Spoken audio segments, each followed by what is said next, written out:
Ensimmäinen kuva Hessu. Siinä voisi olla siis Saarisedin katsomatta nokka.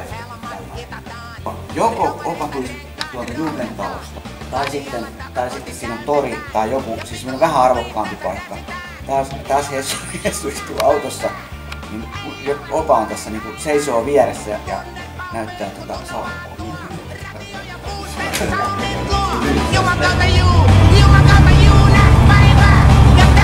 Minne ollaan menossa?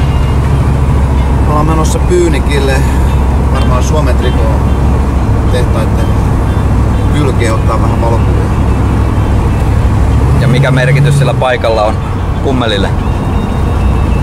Kummelin ensimmäinen toimisto oli tuolla, Porkkana-ryhmän ensimmäinen toimisto, ja Kummelin ryhmä kokoontui tuolla, ja tuolla itse asiassa kuvattiin aika paljon ensimmäisiä Kummelin sketsejä. Siellä oli meidän juontostudio ja